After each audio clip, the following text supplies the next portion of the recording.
inconcevable pour moi quand même. C'est pas l'arbre en lui-même quelque part, c'est les cendres qui sont au pied qui ont disparu quoi. Parce que nous on avait choisi de les mettre là, on voulait considérer que c'était lui le gardien de cet endroit et puis que ce soit là. C'est incroyable, c'est incroyable de faire ça.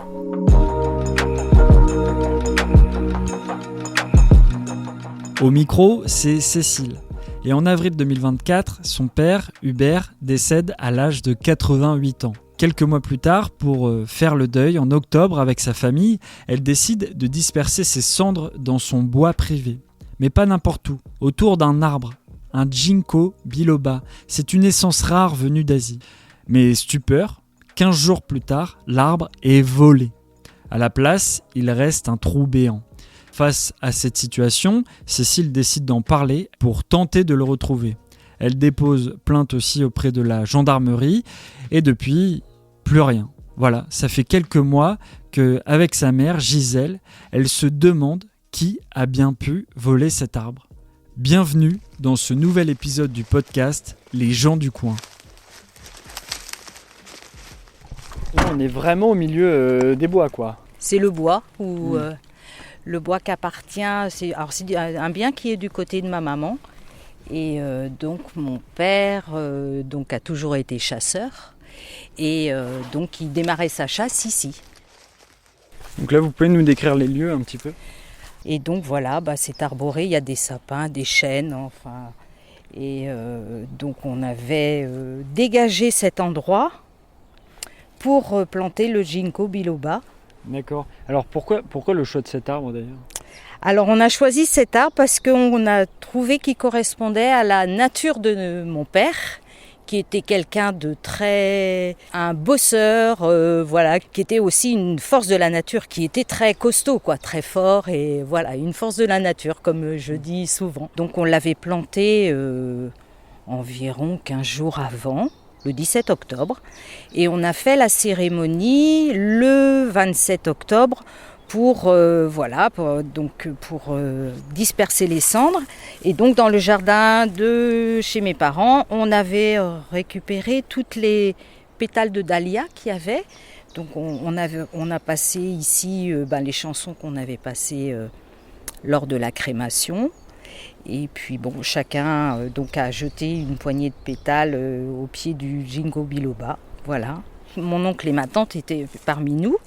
Et mon oncle me dit, tu sais, il y a beaucoup de chevreuils ici, il faudrait vraiment que tu le protèges, que tu mettes une protection tout autour, parce que les chevreuils vont peut-être venir le grignoter.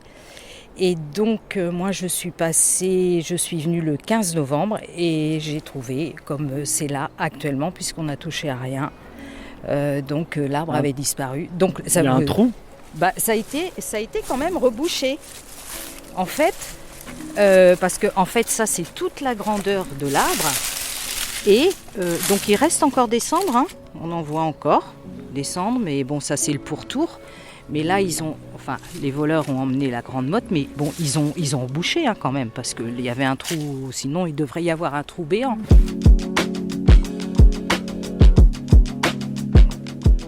Gisèle, vous êtes la femme d'Hubert.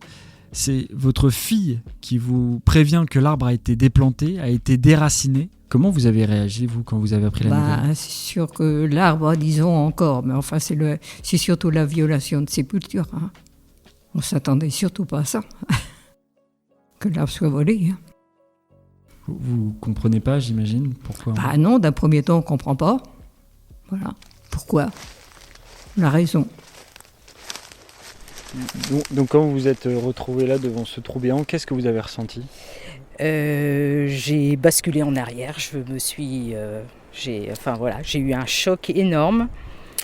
Je dis mais je rêve ou quoi ? Je comprenais pas pourquoi. Un grand choc. Qu'est-ce que vous ne compreniez pas ? Qu'il ait disparu, je me disais mais j'hallucine, c'est pas possible, on n'a pas pu faire ça quoi. Et donc j'étais avec tout mon matériel pour le protéger, et donc j'ai fait demi-tour. J'ai un pantin après, un peu au radar, voilà. Vous étiez triste ? Ouais, j'étais choquée, triste, en colère. Je suis pratiquement certaine que c'est l'essence de l'arbre qui a attiré en fait. C'est ça qui leur plaisait, ce qui a plu à ceux qui l'ont récupéré. La sépulture, c'était quand même flagrant qu'il y avait quelque chose. On n'avait pas marqué son nom. Oui, c'est ça. C'est un terrain privé. On n'avait pas lieu de signaler sa présence.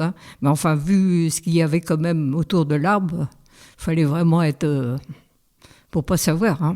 Ouais. Oui, parce qu'il y avait ces pétales, il y avait les cendres. Oui, les cet cendres. arbre qui est particulier. Oui, aussi, qui ne faisait pas partie de la nature, en fin de compte. C'était pas du tout ce genre de choses qu'il y avait dans ces parcelles.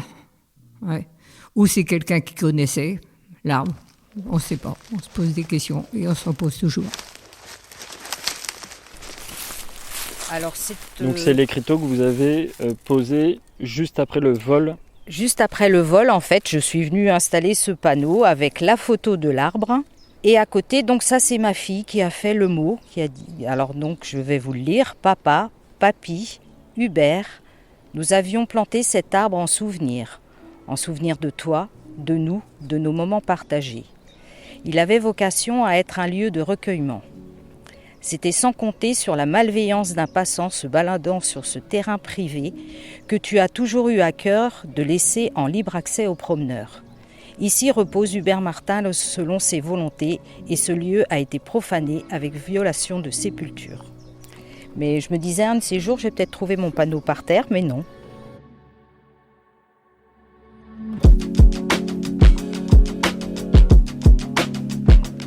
Vous y avez des souvenirs dans ce bois-là avec votre mari, avec Hubert ?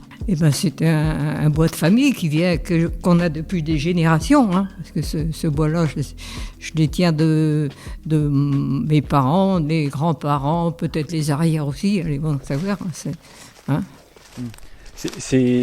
comprend pourquoi vous avez voulu le mettre ici, c'est assez apaisant comme lieu. Oui, oui, il y a le chant des oiseaux, c'est agréable. Et puis bon, c'est un lieu qu'il aimait beaucoup, quoi. Voilà. Alors, il n'y a pas d'enquête. Le gendarme m'a dit qu'il viendrait faire un tour ici. Et il m'a bien dit, en fait, écoutez, si vous n'avez pas de nouvelles de moi, c'est que ça n'avance pas, quoi. Et aujourd'hui, est-ce que ça reste un lieu de sépulture pour vous ? Alors, ça reste un lieu où je viens justement avec le chien de mes parents. Je viens le promener toutes les semaines ici, avec l'espoir d'apercevoir. Mais bon, à chaque fois, c'est une déception, mais bon, voilà. On a prévu quand même de réaménager les lieux. Et on réfléchit. Vous allez peut-être replanter On va peut-être replanter un ginkgo biloba, mais plus difficile à retirer. Aujourd'hui, qu'est-ce que vous comptez faire alors ? Parce que maintenant, il n'y a pas de suite à cette enquête-là. Est-ce que vous allez décider de remettre un arbre ? Oui, et j'ai décidé moi aussi, au même endroit. Oui. Comme une revanche ? Comme une revanche. L'air de dire, je suis là. Et pour dire aussi, pour continuer de vous recueillir à cet endroit. Exactement là. Oui, c'est vrai que moi, le cimetière, non. Puis je m'occupe du cimetière de mes beaux-parents, tout ça. On voit qu'au fil du temps, il n'y a plus personne pour s'en occuper. Donc il y aura 2 ginkgo biloba côte à côte. Il n'y en a qu'un parce qu'il ne reviendra pas l'autre. Faut pas y compter. Oui, mais pour vous aussi, vous voulez un arbre pour vous. Non, mais on plantera un arbre qui servira pour les deux parce que maintenant. Ouais. Pourquoi vous pensez que votre histoire elle a touché énormément de personnes ?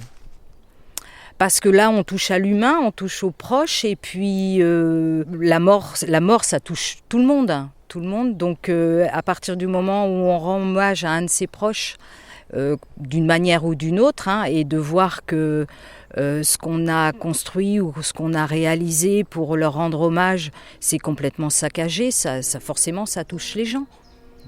C'est le dernier endroit de la personne avec qui on a partagé des années, et puis voilà, un endroit où on peut revenir sereinement, se recueillir, et quand on s'aperçoit qu'on a fait une chose pareille, enfin moi c'est inconcevable, quoi.